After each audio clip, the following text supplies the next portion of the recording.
and welcome back. Christina E. Schulze here, your favorite Elvish author. And welcome to another chapter reaction in which we read from new books, usually new to us, unless they're with something that I've written. Usually new to the both of us, in which we help you guys discover new things that you might want to read, as well as helping ourselves to discover new things that we might want to read.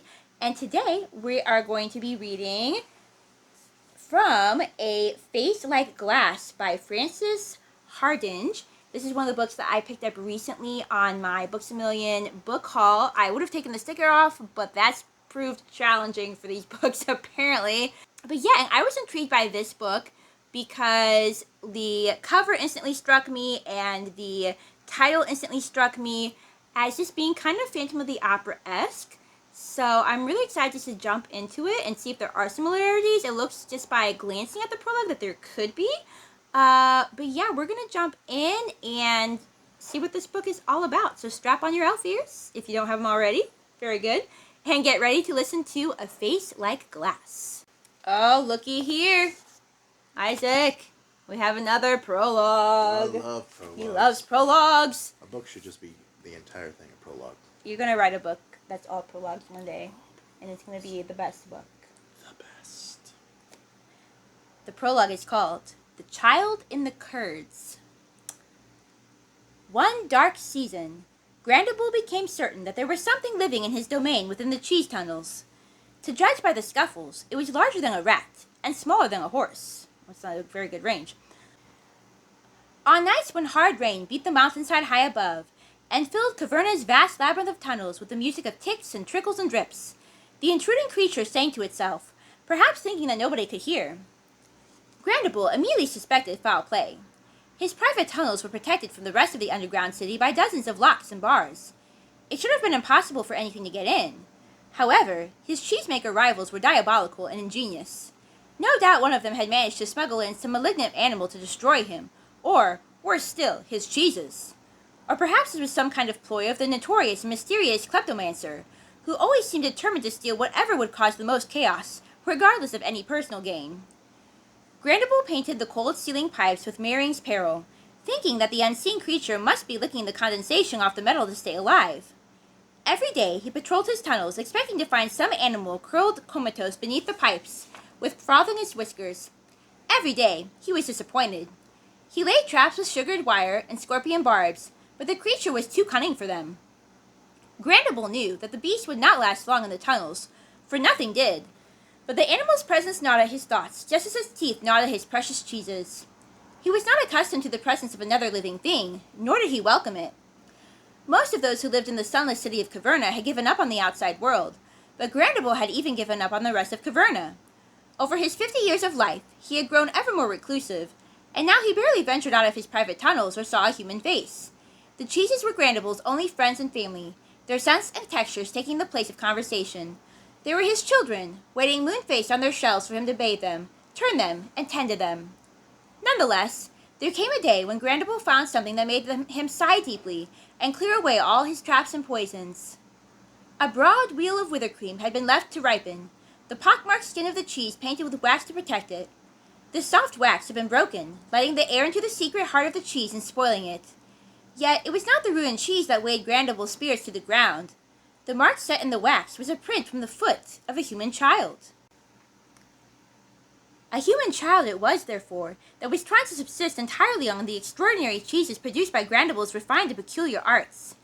Even nobility risked only the most delicate slivers of such dangerous richness, without as much as a morsel of bread or a splash of water to protect its tender stomach from the onslaught of such luxury. The unknown child might as well have been crunching on rubies and washing them down with molten gold. Grandable took to leaving out bowls of water and half-loaves of bread, but they were never touched. Clearly, his traps had taught the child to be suspicious. Weeks passed. There were periods during which Grandable could find no trace of the child, and would conclude with a ruffled brow that it must have perished. But then, a few days later, he would find the little heap of nibbled rinds in another under-alley, and realize that the child had just roamed to a new hiding place. Eventually, the impossible fact dawned upon him. The child was not dying. The child was not sickening. The child was thriving on his perilous splendors of Cheese Kingdom. At night, Grandable would sometimes wake from superstitious dreams in which a whey-colored imp with tiny feet pranced ahead of him, leaving tiny weightless footprints in the Stiltons and sage creams. Another month of this, and Grandable would have declared himself bewitched. However, before he could do so, the child proved itself quite mortal by falling into a vat of curdling never-fell milk. Grandable had heard nothing untoward, for the creamy junket was already set enough to muffle the sound of the splash. Even when he was stooping over the vast vat, admiring the fine, slight gloss on the setting curds, and the way they split cleanly like cream caramel when he pushed his finger into the knuckle, only when he was leaning over with his long curd knife, ready to start slicing the soft curds, did Grandable suddenly see a long, ragged rupture in their surface, filling with cloudy greenish whey. It was roughly in the shape of a small, spread-eagled human figure, and a row of thick, fat bubbles was squirming to the surface and bursting with a sag. He blinked at this strange phenomenon for several seconds before realizing what it had to mean. He cast aside his knife, snatched up a great wooden paddle, and pushed it deep into the pale ooze, then scooped and slapped the curds and whey this way and that until he felt a weight on the end. Bracing his knees against the vat, he heaved back on the handle like a fisherman hauling in a baby whale. The weight strained every joint in his body, but at last a figure appeared above the surface, shapeless and clouded with curds, and clinging to the paddle with all the limbs at its disposal. It tumbled out, sneezing, sputtering, and coughing a fine milky spray, while he collapsed beside it in a huff, breathless with the unexpected exertion. 6 or 7 years old, to judge by the height, but skinny as a whip. "How did you get in here?" he growled once he had recovered his breath.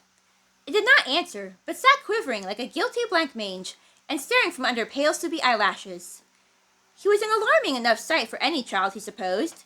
Grandable had long since abandoned any attempt to make himself fair and presentable in a way of which the court would approve. In fact, he had rebelled. He had deliberately forgotten most of the 200 faces he had been taught in infancy with everybody else.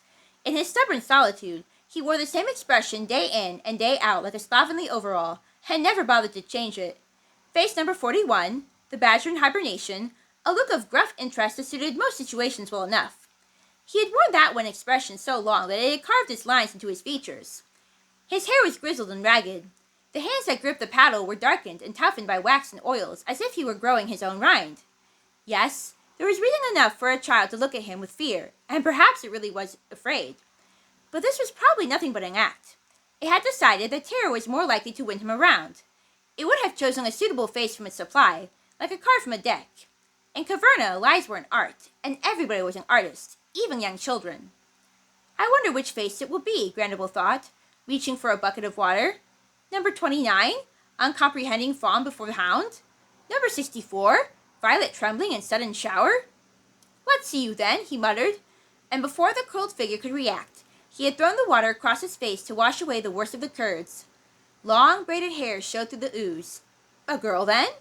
She made a panicky attempt to bite him, showing a full set of milk teeth with no gaps. Younger than he had thought at first, then, 5 years old at the most, but tall for her age. While she sneezed, spluttered, and coughed, he grabbed her small chin, and with a heavy rind brush began clearing the rest of the clogging, never-fell curds from her features. Then he snatched up a trap lantern and held it close to the small face. However, it was Grandable, not the child, who gave a noise of fear when at last he saw the countenance of his captive. He released her chin abruptly, and recoiled until his back halted with a clunk against the vat from which he had saved her. The hand holding up his trap lantern shook violently, causing the little glowing fly trap within the lamp to snap its fine teeth fretfully. There was silence, but for the tallowy drip of curds from the child's long clogged braids, and her muted snuffles. He had forgotten how to look surprised. He was out of practice in changing his expression, but he could still feel that emotion, he discovered. Surprise, incredulity, a sort of horrified fascination, and then the heavy onslaught of pity. "Thunder above," he muttered under his breath. For a moment more, he could only stare at the face his brush had revealed, and then he cleared his throat and tried to speak gently, or at least softly. "What is your name?" The child sucked her fingers warily and said nothing. "Where is your family? Father? Mother?" His words had as much effect as coins dropped in mud. She stared and shivered and stared. "Where did you come from?" Only when he had asked her 100 such questions did she offer a whispered, hesitant response that was almost a sob. I don't know." And that was the only answer he could get from her. "How do you get in? Who sent you? Who do you belong to?" "I don't know." He believed her. She was alone, this child, this odd and terrible child. She was as alone as he was. More so than he, in fact, despite all his attempts to hide away. More so than a child that age could possibly realize. Suddenly, it came to Grandable that he would adopt her. The decision seemed to make itself without asking him. For long years, he had refused to make an apprentice, knowing that any underling would only seek to betray and replace him. This child, however, was a different matter. Tomorrow, he would organize a ceremony of apprenticeship with this strange young captive. He would invent a parentage for her. He would explain that she had been scarred during a cheese baking and had to keep her face bandaged. He would guide her pen to enter her name as Neverfell Grandable on the documents. But today, before anything else, he would send out for a small velvet mask. And that is the end of the prologue to A Face Like Glass. I'm enjoying that already. We might read another chapter or two in a future video. Who knows? But yeah, what are your initial thoughts? It's not what I thought it was going to be about at all. I didn't expect the cheesemaker. I like it. We're in this underground kingdom called Caverna. Yeah, and I do still, Ari, however, I'm still curious if this person was inspired, let's see here again, Frances. I'm still curious if Frances was inspired by Phantom of the Opera, and if so, if we're going to see more of that as it unfolds. You have this child living underground. We don't know what the face looks like yet, but obviously she has a horrific look to her, since she's going to have a mask made for her. And even just the fact that she was singing to herself, I find interesting. So I feel like there's maybe some connections there, whether it's going to be like this grand, fantastical sort of, retelling, or whether it's just going to be kind of inspired by it. It remains yet to be seen, but I'm definitely intrigued. That's interesting. Yeah. So, yeah, let me, we're not taking a picture. Let me know down in the comments what you thought of this video, what you thought of this reading of the prologue so far. If you have read this book, let us know what you think of it, but please, no spoilers, because we are very intrigued, and I'm sure other readers will be as well. If you're going to talk about spoilers, please let people know ahead of time, in case you do want to have that discussion about certain things in the book. But yeah, on that note, happy reading, may you be inspired, and I will see you in my next book video. Bye-bye.